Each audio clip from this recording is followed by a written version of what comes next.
السلام علیکم ناظرین، میں ہوں آپ کا ہوسٹ فرد کاظمی اور آپ دیکھ رہے ہیں حقیقت کی اینک۔ ناظرین، آج ہم بات کریں گے اس ٹاپک پر کہ اختیارات ہر کوئی حاصل کرنا چاہتا ہے، ولایت ہر کوئی حاصل کرنا چاہتا ہے، ہر کا ہی جی چاہتا ہے، من چاہتا ہے کہ میں معجزے دکھاؤں، کرامتیں دکھاؤں، کرشمے دکھاؤں۔ تو یہ سب کچھ کرنے کے جو اختیارات ہیں اس کو ولایت کہتے ہیں، اور یہ ولایت طلبگار تو سبھی ہیں، لیکن اللہ دیتا کس کو ہے یہ بات سمجھنی ضروری ہے، کیونکہ ہم ویسے ہوں گے تو شاید ہمیں وہ مل جائے، نہیں تو ہر کسی کو تو یہ نہیں ملتی۔ بظاہر آپ رائے شماری کروا کے ووٹ لے کے سربراہ بن سکتے ہیں، پروٹوکول لے سکتے ہیں، اپنے باپ داداؤں کی محنتوں کا پھل آپ بھی لے سکتے ہیں، کوئی پروٹوکول آپ کو بھی مل جائے گا،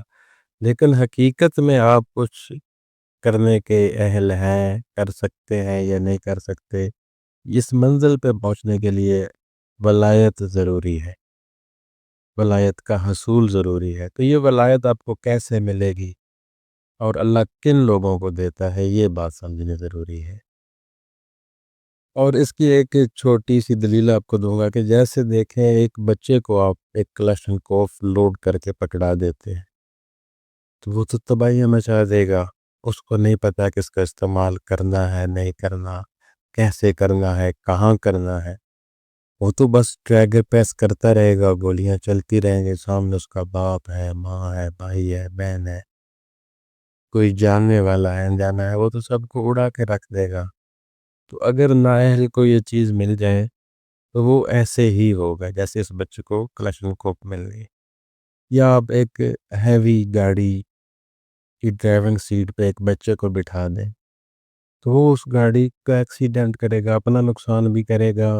گاڑی کا نقصان بھی کرے گا، اور باقی لوگوں کو جہاں سے وہ ٹکرائے گی جس جگہ پہ ان کا بھی نقصان کرے گا۔ تو ایسے لوگوں کو یہ اختیارات نہیں دیے جاتے، اللہ پرکھتا ہے، بڑی باریک بینی سے اس کی ججمنٹ کرتا ہے، اس کو کافی مراحل طے کرواتا ہے، کافی پروسیس سے گزارتا ہے، پھر وہ اگر اس قائل ہو تو اس کو وہ چیز ملتی ہے۔ اس کو سمجھنے کے لیے میں ایک واقعہ آپ کو سناتا ہوں کہ ایک لڑکا تھا، اس کے اندر خواہش پیدا ہوئی، جیسے کہ میں ذکر بھی کر رہا ہوں کہ میں نے اسم اعظم حاصل کرنا ہے، میں نے ولایت حاصل کرنی ہے، جیسے یہ باقی اولیاء کرام معجزات دکھاتے ہیں، کرامات دکھاتے ہیں، میں بھی ویسے ہی دکھاؤں گا، میں یہ دکھانا چاہتا ہوں، یہ کرنا چاہتا ہوں۔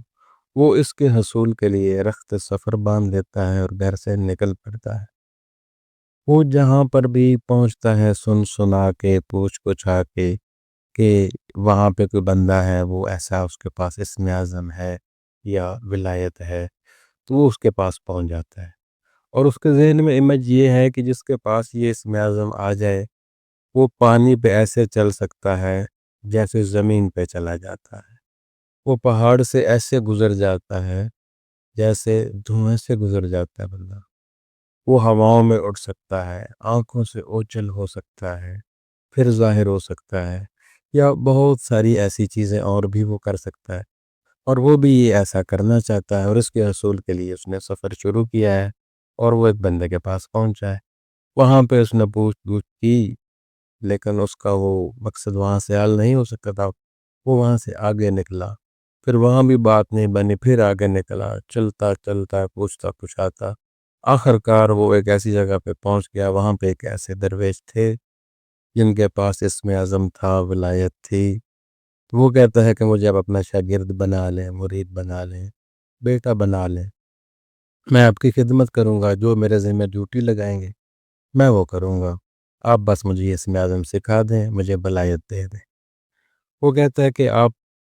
ادھر رک جاؤ، اور ایک ڈیوٹی میں آپ کا ذمہ لگاؤں گا،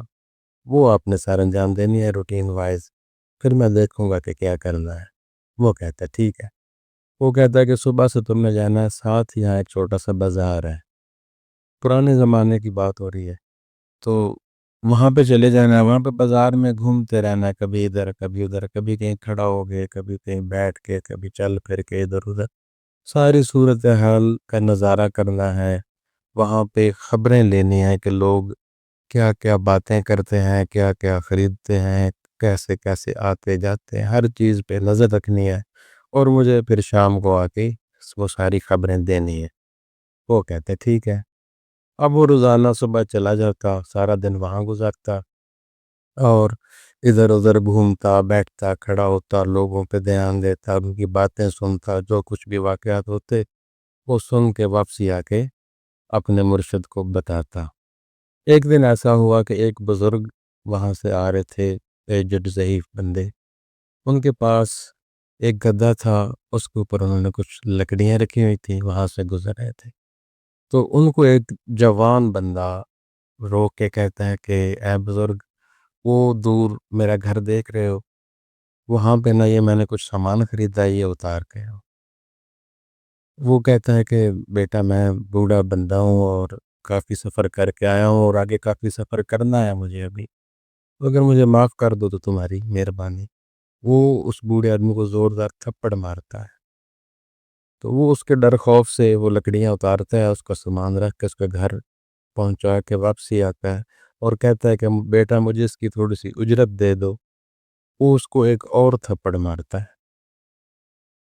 اور یہ اتنا زوردار تھپڑ ہوتا ہے کہ سے وہ گر جاتا ہے۔ وہ گرا ہوا بوڑھا آدمی کہتا ہے کہ بیٹا تم نے 2 دفعہ میرے ساتھ زیادتی بھی کی ہے، اور میں نے تمہارا کام بھی کیا ہے، اور تم نے اس کی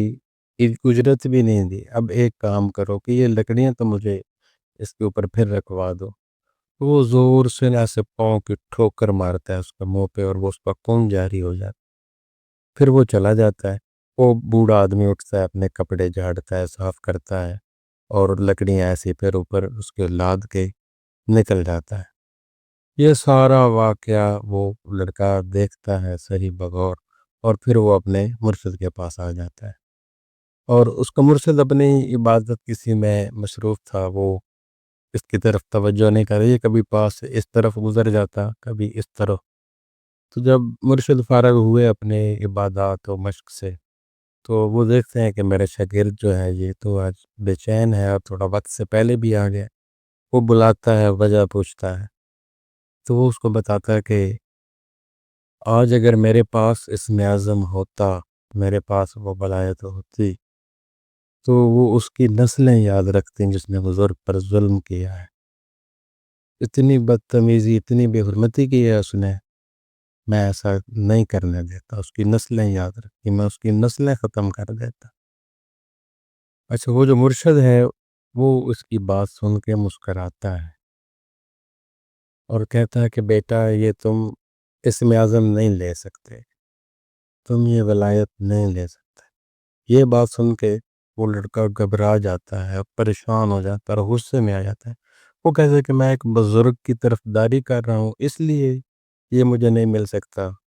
میں اس جیسا ظالم بن جاؤں کیا پھر مل جائے گا؟ تو پھر نہ اس بزرگ کو، مرشد کو بھی جلال آیا۔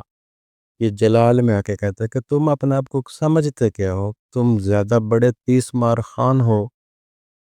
تم کیا ہو، کیا خود کو کیا سمجھتے ہو؟ وہ جو بوڑھا گدھے والا جس نے تھپڑ اس کے کھائے ہیں، جس نے اس کی ٹھوکریں ٹھڈے کھائے ہیں، تم کیا سمجھتے ہو کہ وہ ایسے ہی تھا؟ وہ میرا مرشد تھا، وہ میرا استاد تھا،